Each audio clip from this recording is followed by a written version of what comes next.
Our next step is we need to cut these stock fender supports off. There's not a lot there, but we need to remove those because I couldn't design that seat kit with those things sticking up. Okay, so what we want to do, we want to disconnect the battery. Now, one thing you got to be real careful with is these, when you take the terminals off, there's little floating nuts down in these openings there. So disconnect your cables, positive and negative, and then go ahead and put the screw back in before that little floating nut comes out. And then you can go ahead and grab a hold of those if you want and pull the battery out.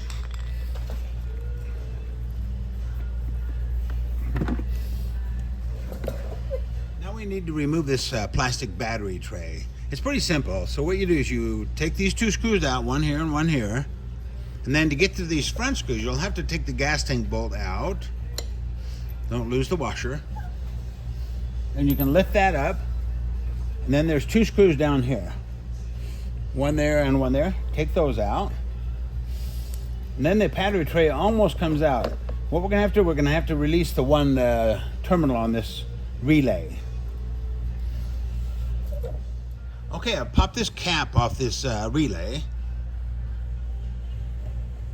Now, we want to remove this far screw so we can take this cable off. We can leave this one on. To get that off, that one was really tight. I couldn't turn it with my wrench. So what I did is I grabbed the hold of that relay with the channel lock pliers. And then I can go ahead and get the torque on there to loosen that screw.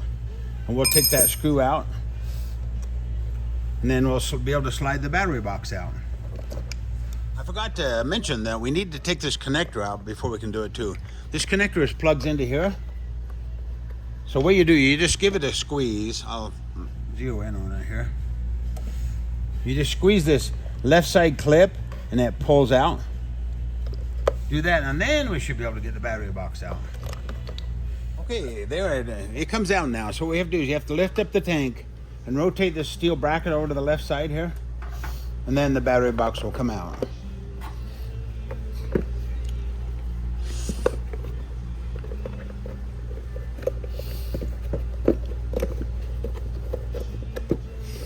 Just about.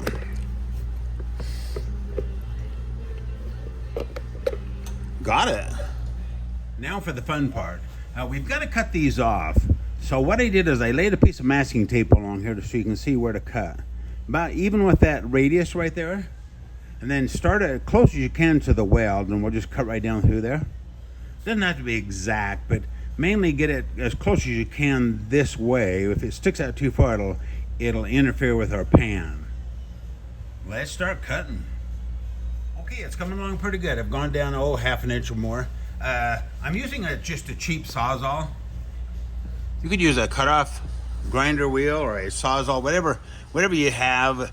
I got this at Harbor Freight. It's just a cheapo, but boy, it cuts good. I even got the blades over there. So anyway, let's just keep going.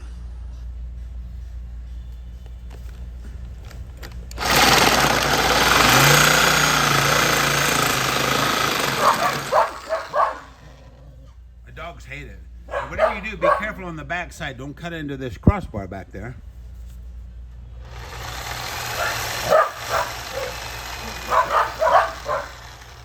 Okay, there you have it. I'm finished, and it didn't take that long, really. Go ahead and just kind of deburr that a little bit.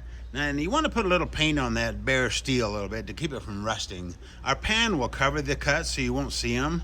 But like I say, you don't want it to rust, and that's it. Let's move on.